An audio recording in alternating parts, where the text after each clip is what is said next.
I don't really get it. It doesn't make any sense. But either ways, all right, we're ready to get started going here.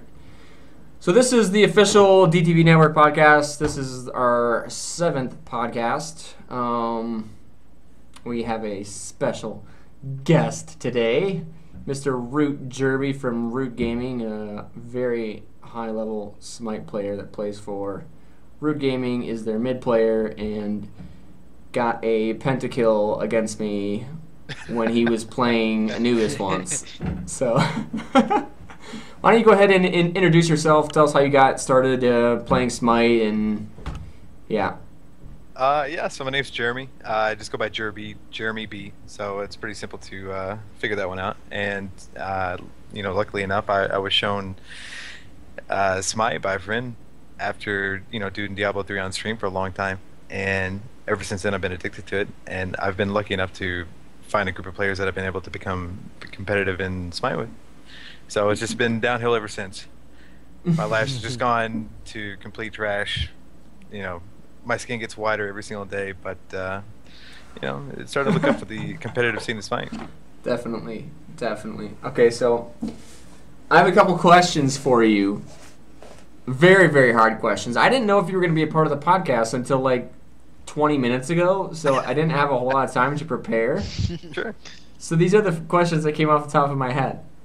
Okay, so for those people that may not really understand Smite and how it compares to other games, why don't you talk about that and maybe explain the current metagame a little bit for people who might not know? Sure. So Smite is a third-person point of view MOBA where it involves skill shot and also a lot of sound and fluctuation, more comparative to League of Legends than you would say Dota.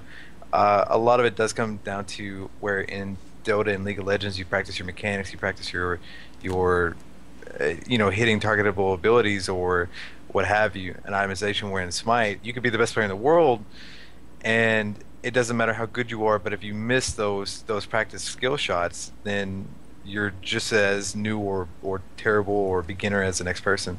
So there's a lot of inherent challenges, and there's a lot of difficulty in not only maintaining your practice regimen itemization, but also being able to maintain like that constant fluctuation within the game of, if you miss this, does it equate to that? So I think that's what ultimately draws me to Smite. It's just that vast difference between your standard MOBA like Dota and League, where it's been pretty much relatively the same thing for the past 12, 13 years. Yeah. So it's something new. And yeah, we talked about it a lot too, about how just like the crazy things you can do in this game that aren't possible in a different MOBA because of everything being skill shots. Your auto attacks don't go through minions, so you can dodge and weave and evade so many different things, turn fights around just by evading 2 or 3 auto attacks. It's crazy. But yeah, when watching those top 10 plays and stuff like that, because some of those plays are just insane, some of the stuff they do because of the timing and the escapes and all that stuff. So, most of them are just me getting pooed on. So. It's funny to watch the Curse tournament where you missed a bunch of ults with Loki, and then your stream title after that was hitting Loki ults or something like that. Oh. Yeah, you gotta have fun with it. I mean, I think exactly. I think that's one of the things I'm having the most fun with, is literally being around a group of friends that are my teammates, and even outside of that, those viewers that watch me on Twitch, and everybody just has a good time with it. And I mean, ultimately, like that, no matter how professional you want to be, no matter how serious you want to be, you got to have that element of fun to it. And I'm having a blast with it, to be able to just joke around with everybody, whether I screw up or whether somebody else screws up, and just keep it within relative good humor. That's one of the things that I have definitely learned through over a year now worth of streaming, is community is the most important part of playing video games in general. Obviously, you can play to become the best, do whatever you got to do, but if the community behind you isn't having fun or enjoying themselves, or they're just full of trolls and stuff like that, then it's just not going to be a good atmosphere for not only you but your stream chat. So Oh yeah. I think you guys are doing good. I love watching you guys. I love watching you guys play. Your chats are, Good time to hang out. They're unique. They're unique, very unique. Yes. You know, and I love the guys from Root, and I think you guys are fantastic. And you know, same thing with Curse. I know you guys are always bumping heads with them, but you know those guys are great too. We played a lot with Best was around, you know, my channel and Curviel's channel and KO's channel a lot. He played with us all the time, and then he got started with Curse, which was awesome. And then Zatman was actually streaming a year ago. With me back playing Star Wars, and me and him had some pretty epic battles back in the day, so it's good to see him. You know, the first day I logged into Smite, he whispered me in-game, and I was like, who's this Zap55 guy whispered me? I have no idea who he is. That was just awesome, though. Like, he's a good guy, and you know, I root for both of you guys. I wish you guys could both win, but that's unfortunately not the case. Yeah, don't we all? Okay, so my next question is, in your opinion, what are the strongest mid-gods currently in the game? Oh, man, I hear this question so much. Honestly, I don't believe that there's the strongest mid-god, or even remotely close to a top 5 mid-gods. And yet again, I go back to kind of like one of the greatest things about Smite is that it doesn't matter how strong a god is, it doesn't matter how good you are as an individual player. What it comes down to is what happens in that game at that moment in time. So you could take, you know, what is considered the trashiest of the trash god, and you know, hit all your spells, all your attacks, and do amazing with them. So I think it just comes down to individual playstyle. So for me right now, having played the game for about I'd say 9 to 10 months right now, the predominant role that I've played in mid is a caster, but I've kind of swapped away from caster into an AD assassin, which is a melee god within Smite, and I'm having a lot of fun with that right now. And I think that's what it comes down to, is what you're having most fun with, and what you can kind of synergize with your team at that moment in time.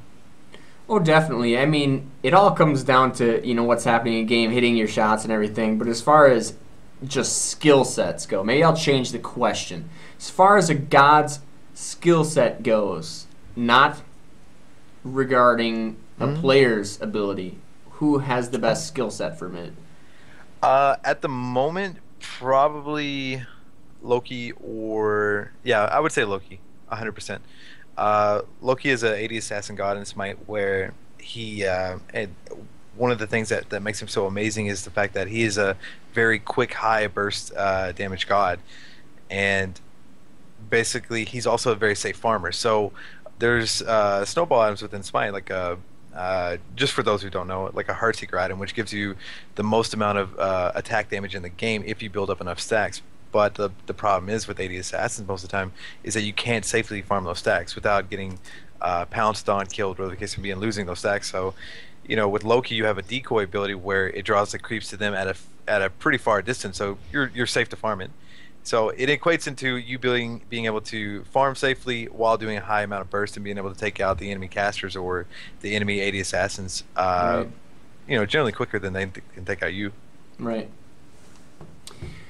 Yeah, I know people were in your chat a couple days ago were asking what's the counter to Loki mid, and I know you don't want to talk about it. That's correct, right? You don't want to talk about what you think your counter is? No, it's the counter is common sense, if that makes, and I know that's not going to make a lot of sense at all, but a lot of the times people will die to Loki, or they're setting Loki up for kills when they're not thinking about the greater picture. And you know, like, is he going to come over? If I'm putting myself in a situation further up in lane into their territory, does he have a quick opportunity to come over and gank on me? And a lot of those things, like especially with communication in your calls, it can counter on Loki hard, because if Loki doesn't get those kills, he doesn't snowball, and he doesn't do like the devastating effect that you see in these tournament games. I think one of the main problems with Loki mid right now is you can't stop him from farming one-on-one in a one-on-one scenario. You just can't, with his decoy and how much damage it does with Heartseeker. But exactly what you were saying is he doesn't necessarily snowball until he starts getting those kills. So as long as your team's not giving him kills and there's proper warding and proper MIA calls. Yeah, I mean, we just had in the $1,000 tournament I played in Sunday, we went against BLGNA in the grand finals of that one, and BLGNA ran a pretty damn good strat against us, or against me rather. in mid when I was playing Loki, and they were running double AD ranged in mid, and because of that high damage at the very beginning, and the high poke at the very beginning, I was having a really hard time, and they ended up taking a really early tower. Now, due to the simple fact that, I have a team that I can depend on, and the fact that they did amazingly well and set me up for a lot of kills, I was able to come back, but I was down for a long time with Loki. Mm-hmm. Well, yeah, I mean, as far as a counter, definitely. It's been a counter in MOBAs in general for a really good farmer in mid was doing, two. Oh, yeah. 2 gods against him. I think we're losing Kea from the call. That's what it looks like. Kea, are you there? Yeah, let's hope we're losing her.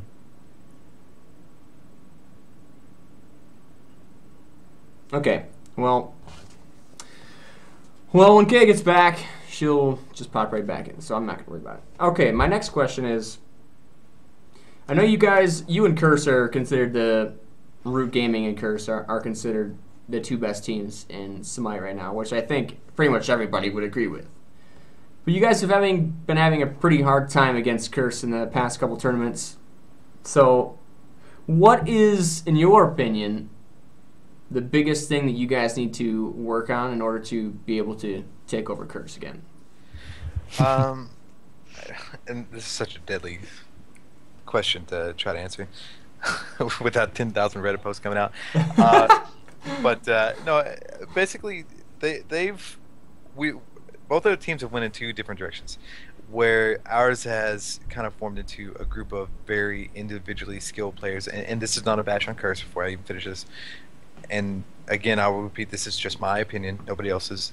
Where we have tried to take individual talent and a lot of raw talent and try to mold that into it. Zetman kind of took over and made another team where it was a lot of lesser known players, a lot of inexperienced players, and molded them into a kind of unified fashion where he's a shot caller.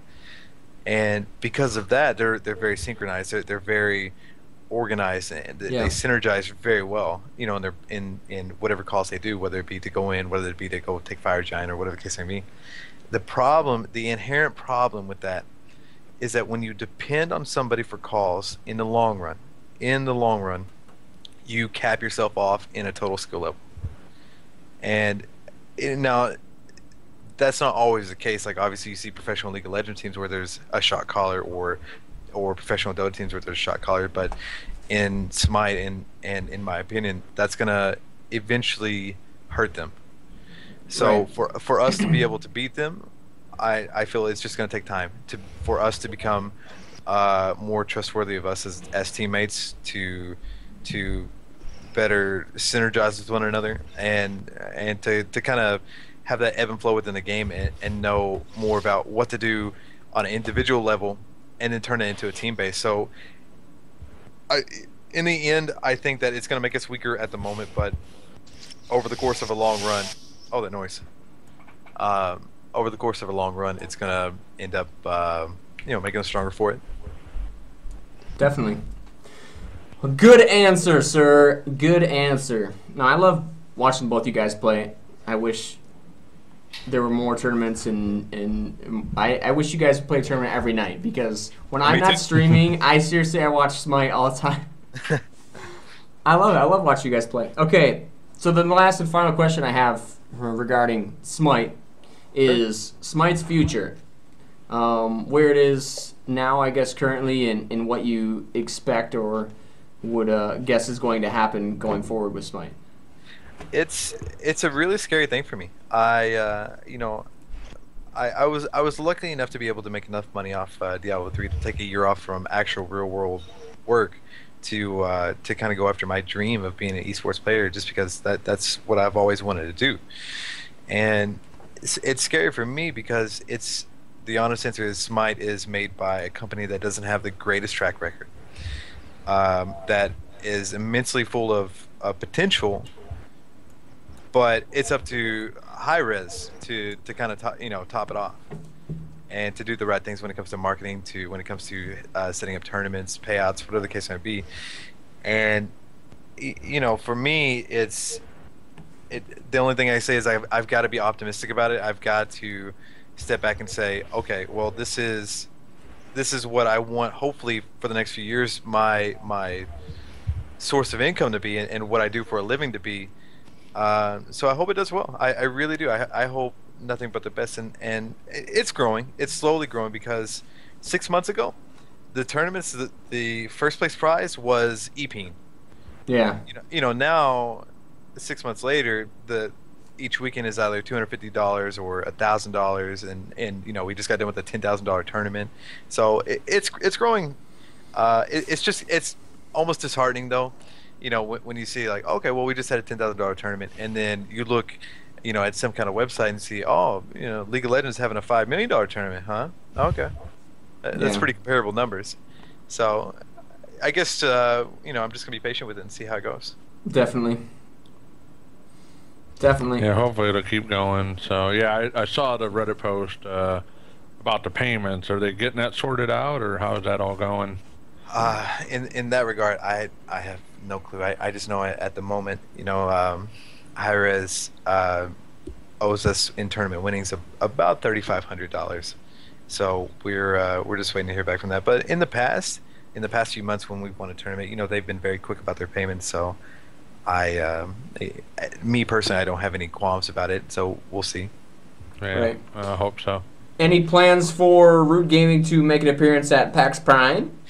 Yes, 95% chance we will all be there. That's awesome, because I'm going. Are you really? Yes. You already chickened out of going to PAX East, so dude, we'll see. I couldn't go to PAX East. It was just not possible.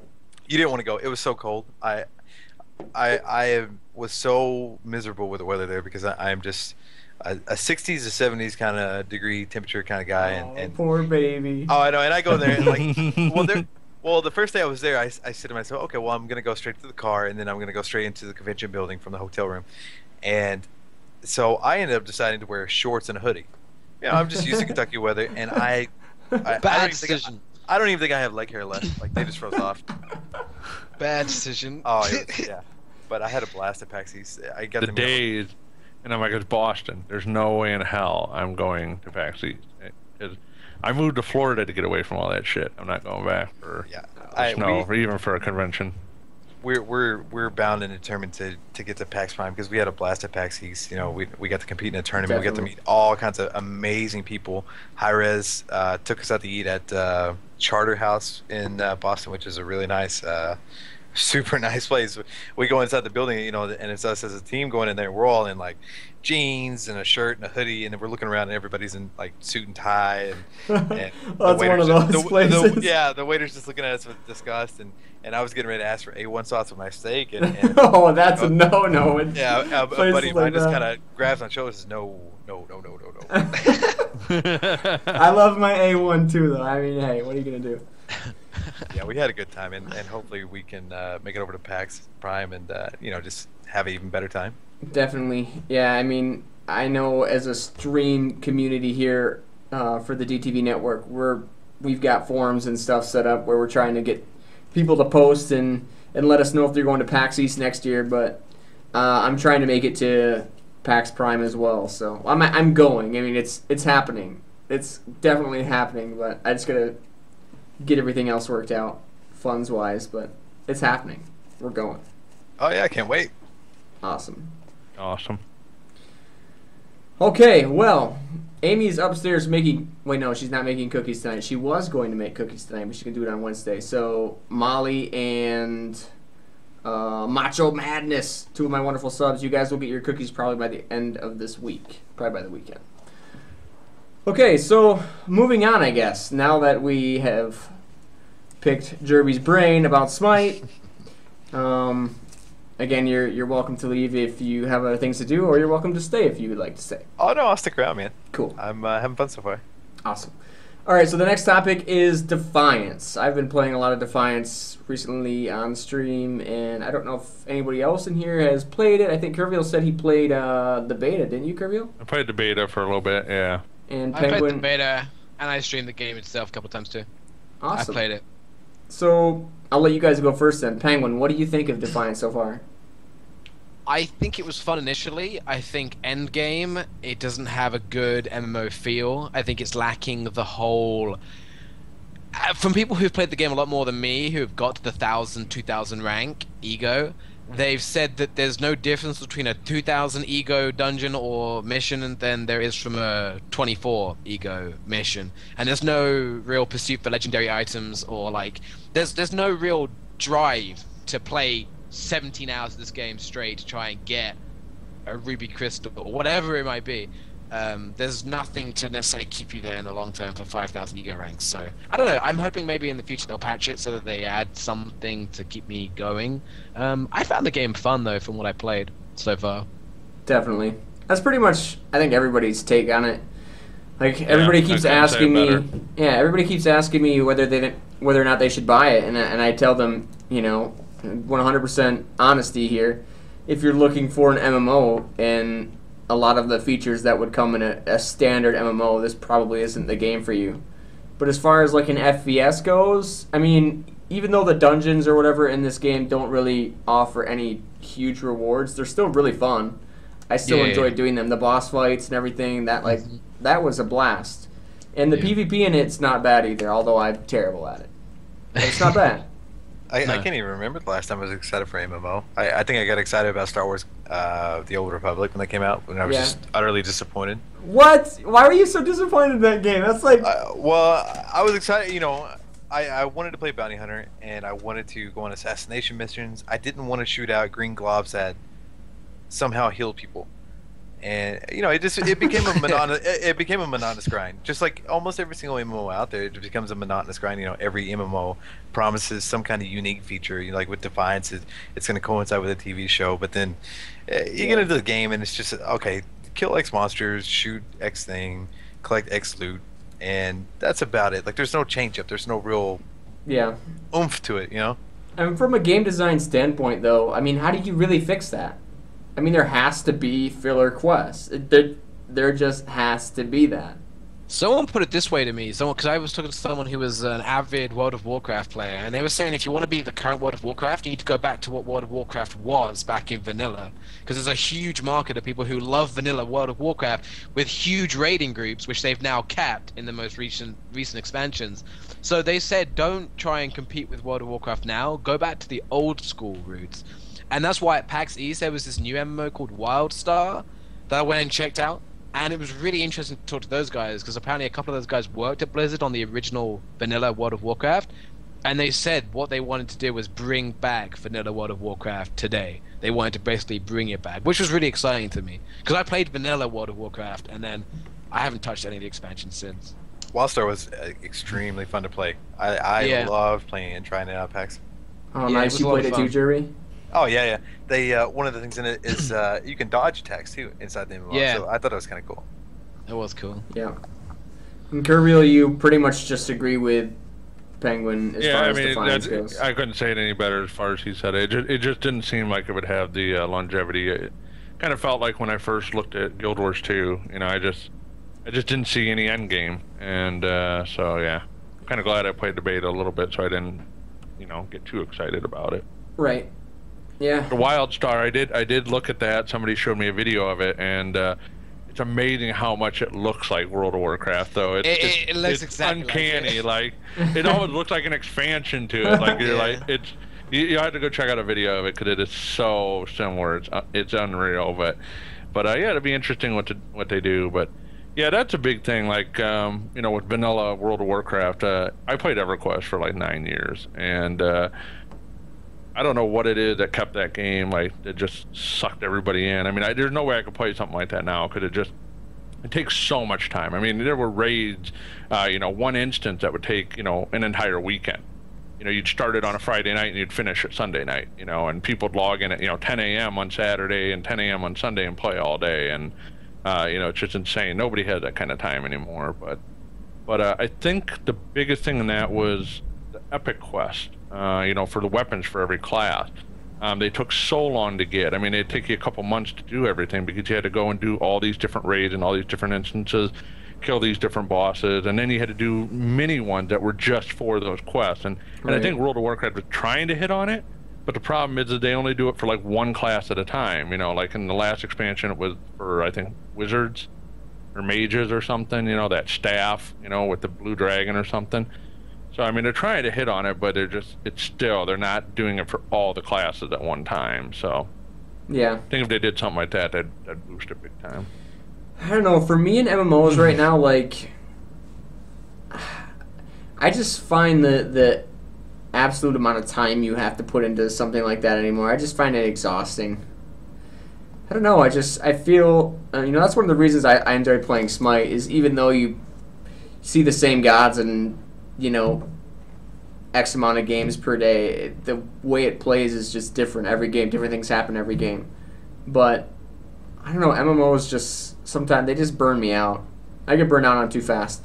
That's why the only one that I'm really looking forward to, I guess, in the near future is Elder Scrolls Online. I hope that game works out, because if it doesn't, I'll be really sad. I've talked about that game a lot recently, and I just hope it works out. It should, but you never know. But I'm hoping it turns out really well. Definitely. But I agree, it's nice to have a game like Smite. If you only have 30 minutes, you just do an arena. If you have an hour and a half, you can go for conquest. So it's awesome. I don't want to be in your conquest game then. I was gonna say hour and a half conquest. You get 2 in at least. I just can't stand those people that are like, I didn't realize it's gonna take more than 35 minutes. I gotta go, and it's like, that sucks. But yeah, I have had like an 80-minute conquest before. So Jerb, I was testing out Bastet mid yesterday. I was wrecking. We won 2 out of our 3 games. And only lost the 3rd one because our right lane collectively went 0-13. So the funniest part about it is that my team hates when I talk, and the reason is because I know that me as a person, I'm not as individually skilled as some of the players out there. I know that, but at the same time, I've got to build my own strengths, and one of the strengths I want to do is to be unorthodox in mid and be able to play a wide variety of gods. And so anytime, all right, Jerb, what do you want? And this will be for $1,000 or $500. And like this past weekend, they said, all right, Jerb, we trust you. What are you going to get, man? And I was like, Wukong mid, let me have it. Like, yes! What the F? They were screaming at me because they were like, fine, just pick it. And I was like, yeah, Dude. okay. And I finally got Wukong mid, and I did it. Top player damage in the game, too, in that game. Yeah. That's right.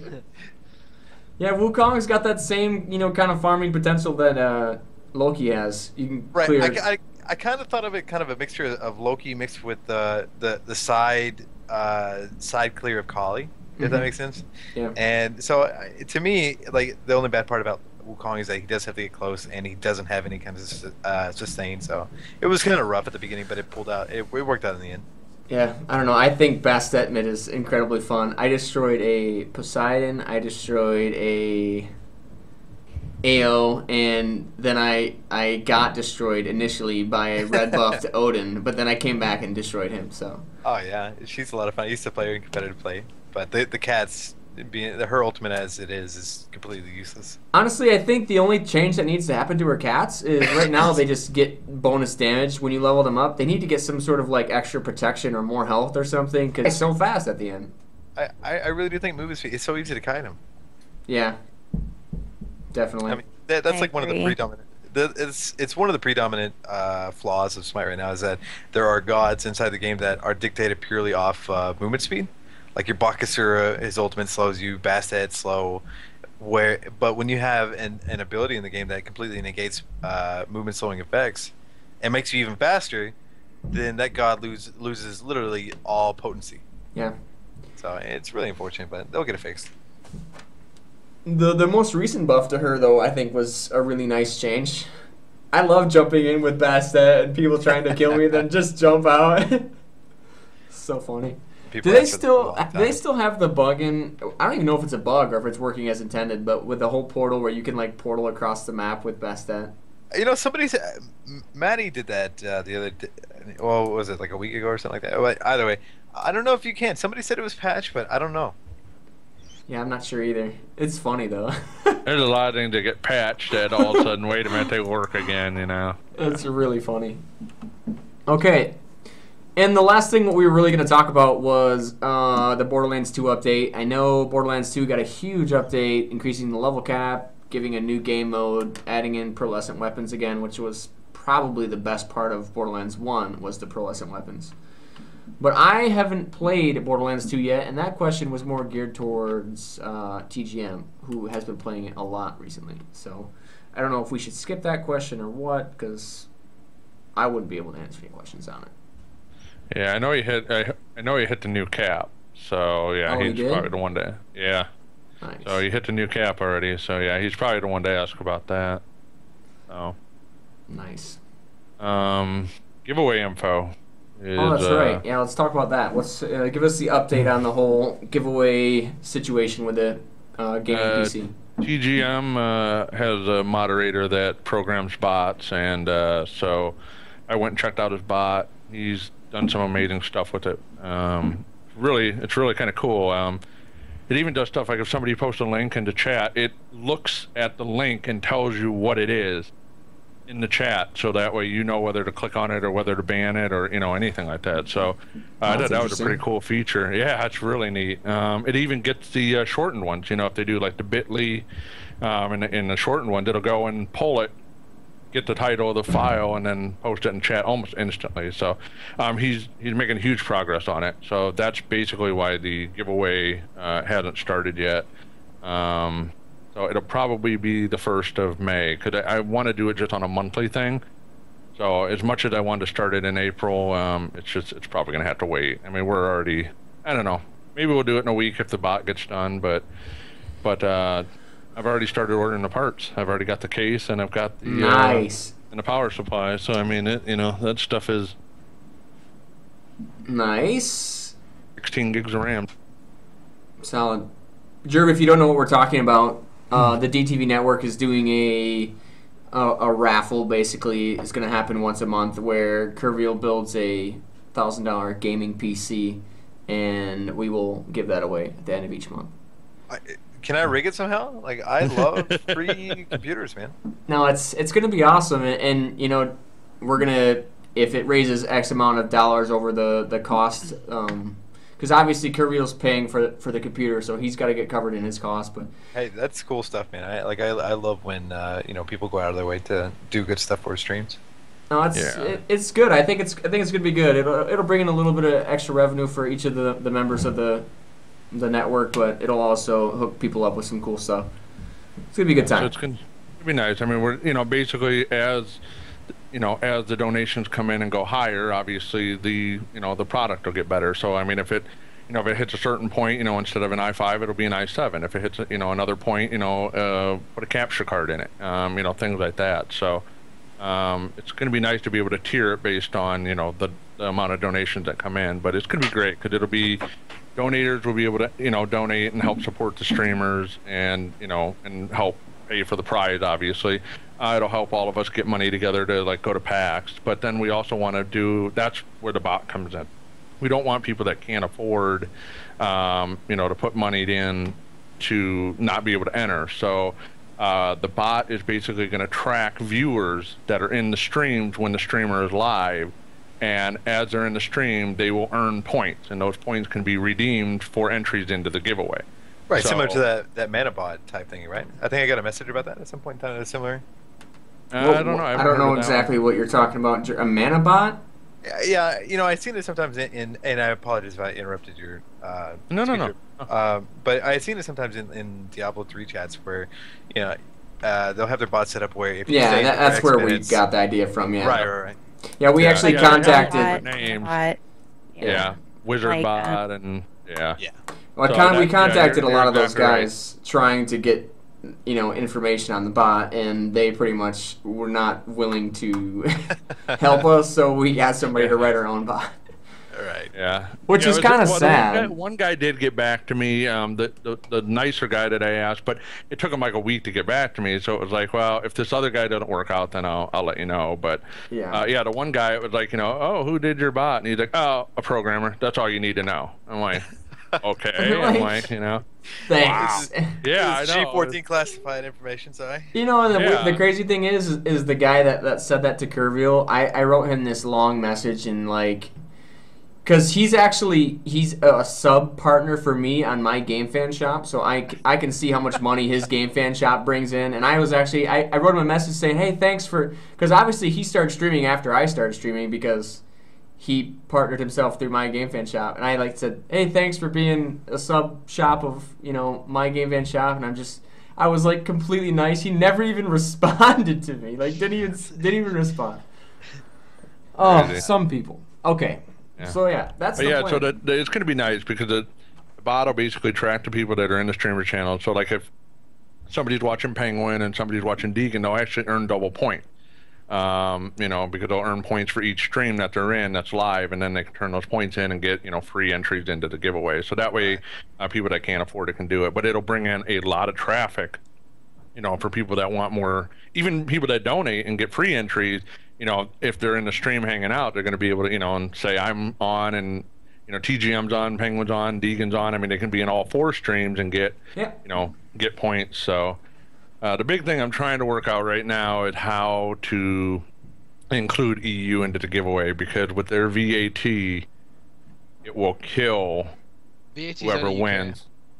Yeah, I mean because even if I say it's $50 and it's a prize and that's it. They can take it. I mean, almost every country. There's only like 2 countries there that don't do this yet, but they can say, well, this would cost them $1,500 to buy it here, so that's what they have to pay 25% of.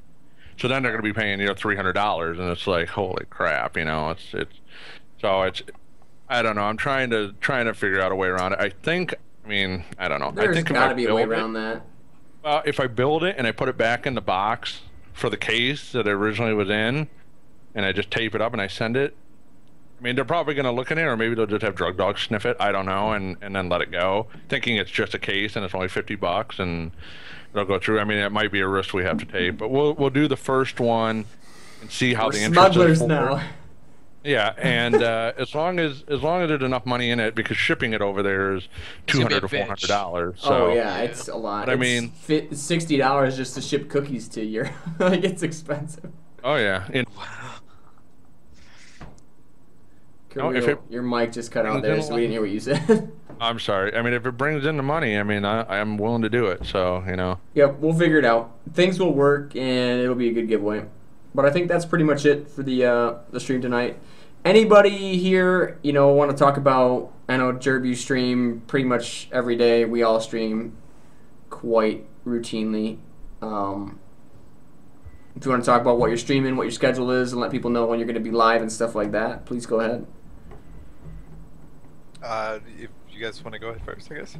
No, you first. Oh, okay. Well, thank you so much for having me on here. It's been an absolute pleasure, and you can find me at twitch.tv/CroninLOL. And I guess just as parting words is, kind of like what they were talking about earlier. It's just really support your streamers. If you're having a good time, just like with any kind of entertainment, if you enjoy it, help progress it. And and that comes down to if you want to donate, or even if you just want to make a post about a stream, do it. I mean, every little bit helps. Like, don't feel obligated to, just sit and chat and want to do something, but you can't. There's always something to do. So I really do implore everybody to check out everybody's stream and support as much as you can. Definitely. Jer, are you playing Smite tonight? Yeah, we may actually be playing in a little mini tournament tonight. I was gonna say, if you need me to come, carry you side lane or whatever, I'm happy to do it. 4-string for life, man. Wait, no, did I move up now because Allied left? Oh, that's right. You're 3rd string now. Yes! You even get a team jersey now. I do? That's awesome. I promise you I will have a Root t-shirt for you at PAX Prime. Oh, that would be so awesome. No, but you got to give me a t-shirt. No, actually, I want a sweater made out of your beard. Ooh, okay, I got to grow it out. It's got to be that creepy. Give me a week. Give me a week, I'll have enough beard hair for it. All right. Penguin, what's your schedule for this week? Every single day, if I can. Trying. Ambition is to go every single day. I love the I've been slacking recently, that, so I'm attitude.